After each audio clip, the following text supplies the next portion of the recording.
दोस्तों नमस्कार। जिस तरह से मीडिया ने हाइप बनाया हुआ है और सब कुछ किया हुआ है वो वाकई में एक अनोखा है।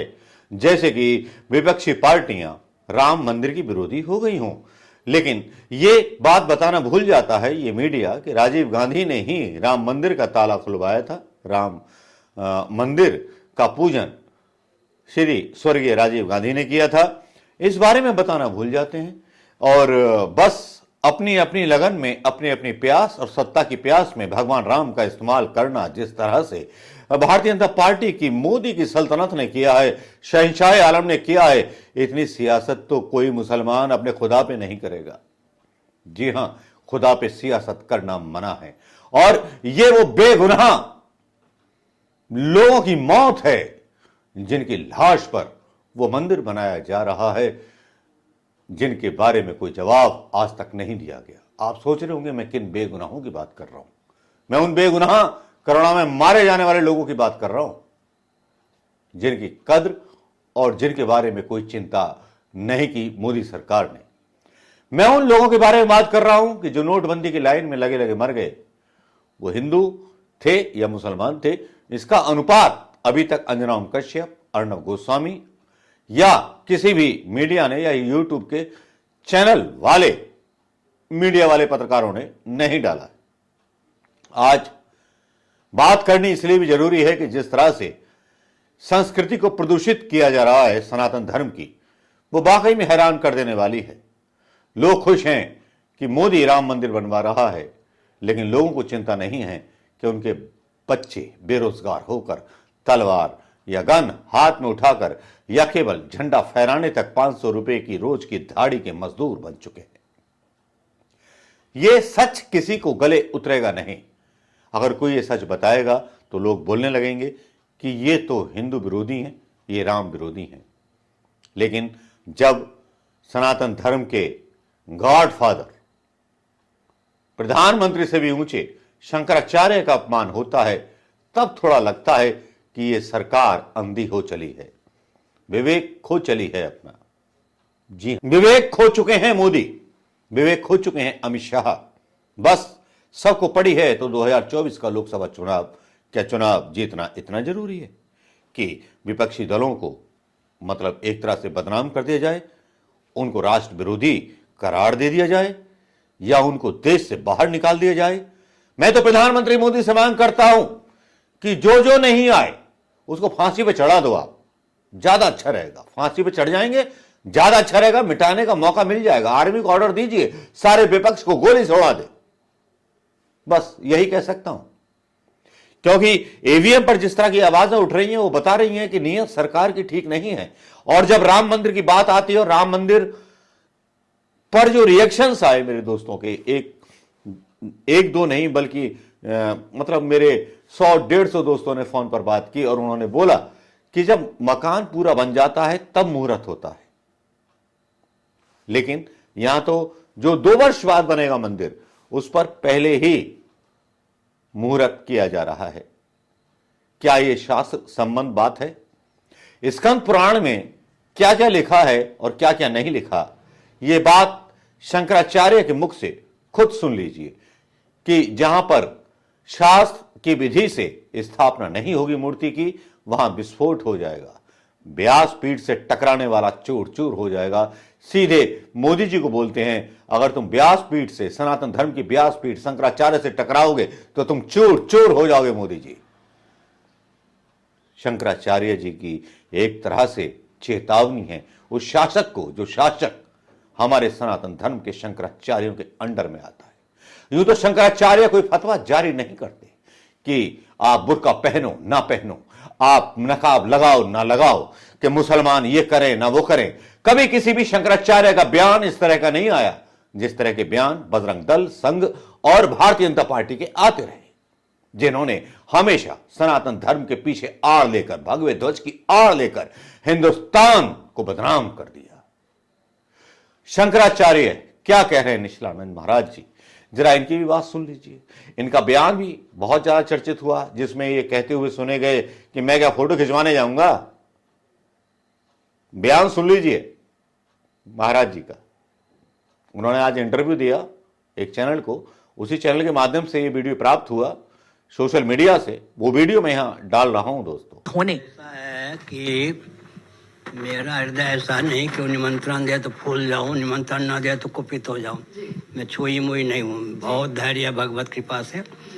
लेकिन परिस्थिति चल रही है, राम जी जो हैं शास्त्र सम्मत विधा से प्रतिष्ठित हों आवश्यक है, और शास्त्र सम्मत विधा से प्रतिष्ठित नहीं हो रहे हैं, इसलिए उसमें मेरा जाना उचित नहीं है।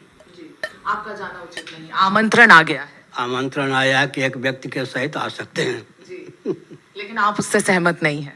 किससे? आमंत्रण से। आमंत्रण से नहीं, कार्यक्रम से सहमत नहीं। किस तरह से सहमत नहीं है? आप कह रहे हैं शास्त्रों के विधि का परित्याग करके जो मुहूर्त का ध्यान रखना चाहिए, कौन मूर्ति का स्पर्श करे, कौन न करे, कौन प्रतिष्ठा करे, कौन न प्रतिष्ठा करे। सुनो, स्कंद पुराण में लिखा है जो देवी देवता की प्रतिमाएं होती हैं, जिसको श्रीमद् भागवत में अर्चा विग्रह कहा गया है, उसमें देवता के तेज प्रतिष्ठित तब होते हैं जब विधिवत प्रतिष्ठा हो। साथ ही साथ मान लो विधिवत प्रतिष्ठा हो जाए, पूजा आरती इत्यादि में अगर विधि का पालन न किया जाए तो देवी देवता का तेज तिरोहित हो जाता। गुड कंडक्ट बैड कंडक्ट तो आप जानते हो। और जब देवी देवता का तेज तिरोहित हो जाता है तो डाकनी शाकनी भूत प्रेत पिशाच उस प्रतिमा में प्रतिष्ठित होकर पूरे क्षेत्र को तहस नहस कर देते हैं। इसलिए प्राण प्रतिष्ठा, मूर्ति प्रतिष्ठा खिलवाड़ नहीं है। इसमें दर्शन, विज्ञान, व्यवहार तीनों का एकत्व है। व्यापक अग्नि को घर्षण के द्वारा एक जगह व्यक्त कर लिया जाता है, वो दाहक प्रकाशक अग्नि तत्व होता है। इसी प्रकार व्यापक परमात्मा को मांत्रिक, तांत्रिक, यांत्रिक विधा से प्रतिमा में, अर्चा विग्रह मूर्ति में अभिव्यक्त करने की विधा दर्शन, विज्ञान, व्यवहार की दृष्टि से बहुत महत्वपूर्ण है। तो उसका अनुपालन उसी ढंग से किया जाएगा तो तेज का प्राकट्य होगा, तेज सबके लिए हितप्रद होगा, नहीं तो विस्फोटक हो जाता है। महाराज जी, जैसे कि आपने कहा कि समय अभी जैसे कि शेष है, मंदिर बना नहीं है पूरा, जैसे कि बताया जा रहा है मंदिर पूरा बना नहीं है। मंदिर बनने में लगेंगे 1-2 वर्ष मंदिर बनने में लगेंगे। लोकसभा चुनाव 2024 के काफी करीब है। आपको लगता है कि उसी के संदर्भ में कहीं ना कहीं जल्दी कराया जा रहा है? 22 जनवरी एक जो डेट डिसाइड कर दी गई है, आपको लगता है उसी संदर्भ में हड़बड़ी की जाए? अगर 2 वर्ष बाद भी प्रतिष्ठा मोदी जी ही करते तो अभी मैं प्रश्न उठाता कि शास्त्रीय विधा से मूर्ति का स्पर्श होना चाहिए, मूर्ति की प्रतिष्ठा होनी चाहिए। जी, तो बिल्कुल वहां पर शास्त्रों का ध्यान नहीं रखा जा रहा है। बिल्कुल नहीं रखा जा रहा है, तो स्पष्ट है इसमें क्या। ये एक चर्चा ये भी है महाराज जी कि कहीं ना कहीं एक नाराजगी है। क्या ये नाराजगी, आप कह रहे हैं नाराजगी नहीं है, हम आपका उत्तर सुन चुके हैं, लेकिन किस चीज को लेकर? आपने कहा शास्त्रों के विरुद्ध है इसलिए आप दूर रहना चाहते हैं, लेकिन विरोध का कोई और कारण महाराज? और कोई कारण नहीं है। मैं किसी पार्टी का नहीं हूँ, मेरा दृष्टिकोण जो है बहुत व्यापक है, विश्व स्तर पर है। मैं नाराज होता ही नहीं। नाराज होने का अर्थ क्या है? मैंने पहले कहा, आग जहाँ प्रकट होती है वह उसी को जलाती हुई प्रकट होती है। नाराज जो होता है, क्रोध पर क्रोध करना चाहिए, नहीं तो क्रोध अपने अभिव्यंजक संस्थान को ही जला देता है। मैं ऐसा काम क्यों करूं कि नाराज मैं तो मुस्कुराते हुए सब काम करता हूं। जो मुझसे युद्ध करने आता है उसको बलवान बनाता हूं, मुस्कुराते हुए यूं करता हूं, पछाड़ खा जाता है। और समझ नहीं आया कि विवाद किस चीज को लेकर चल रहा है? ये क्या असली और नकली शंकराचार्य की बात चल रही है? इसे जरा आप विस्तार में अगर हमारे जनता को बताएं तो। ऐसा है कि प्रधानमंत्री नकली नहीं है, मुख्यमंत्री नकली नहीं, राज्यपाल नकली नहीं, राष्ट्रपति नकली नहीं। इनसे घटिया पद शंकराचार्य का है क्या? शासकों पर शासन करने का पद हम लोगों का है। तो ऐसी स्थिति में जब स्वतंत्र भारत में आतंकवादी शंकराचार्य बन के घुमाए जा रहे हैं, इससे सिद्ध होता है कि देश का अस्तित्व आदर्श के साथ खिलवाड़ किया जा रहा है। परंपरा प्राप्त गद्दी को मिटाने का षड्यंत्र किया जा रहा है, जो सफल नहीं हो सकता। तो ये जो आपने कहा नकली शंकराचार्य को घुमाया जा रहा है, किसके द्वारा घुमाया जा रहा है? आपको लग रहा है कि कहीं से सपोर्ट दिया जा रहा है? सुनो, नरसिंह राव ने मेरे विरोध में खड़ा किया था एक आतंकवादी को, और सपा इत्यादि ने उसका पोषण किया था।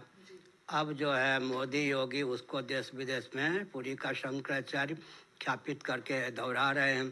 सभी पार्टियों की सहभागिता तो हो ही गई। नरसिंह राव मेरे ख्याल में कांग्रेसी थे, वहाँ से लेकर अभी भाजपा है, की सरकार है, केंद्र में, प्रांत में भी, उत्तर प्रदेश में, सब तो वैसे जैसे नागनाथ वैसे सांपनाथ।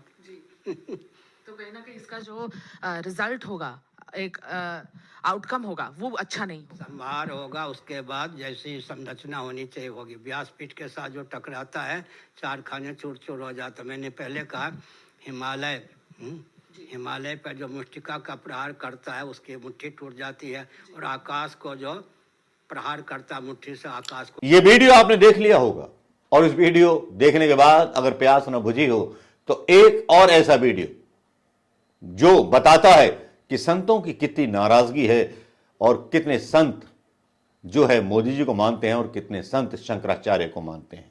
जी हां, मैं बात कर रहा हूं बाबा बागेश्वर धाम की, जिनका बयान आया कि जिस तरह से मोदी जी प्रधानमंत्री हैं, शंकराचार्य संतों के प्रधानमंत्री हैं, उनकी बात अगर नहीं मानी जाएगी तो सत्ता चूर चूर। निश्चलानंद जी ने कहा कि सब काम मोदी जी करेंगे, तो क्या शंकराचार्य जी जाके वहां ताली बजाएंगे? वो हमारे धर्म के प्रधानमंत्री हैं, पुरी वाले निश्चलानंद, बहुत ज्ञानी, बहुत अद्भुत। हम जगत गुरु तुलसी पीठाधीश और धर्म चक्रवर्ती पद्म विभूषण गुरुदेव भगवान के बाद न्यायपूर्ण तरीके से कोई हमसे पूछे तो पुरी वाले शंकराचार्य जी का नाम बहुत आता है। सिद्धांतिक बात, शास्त्रोक्त बात, न्याय के भी ज्ञाता है। न्याय के भी ज्ञाता है, हाँ, तो वो अद्भुत है। तो वो उनके कहते हैं? विचारों पर हम कुछ कह नहीं सकते। स्वामी निश्चलानंद जी ने कहा सत्ता के चूर चूर हो जाने से मेरा मतलब नहीं है, मतलब है कि देश में कितनी आपदा आ जाएगी।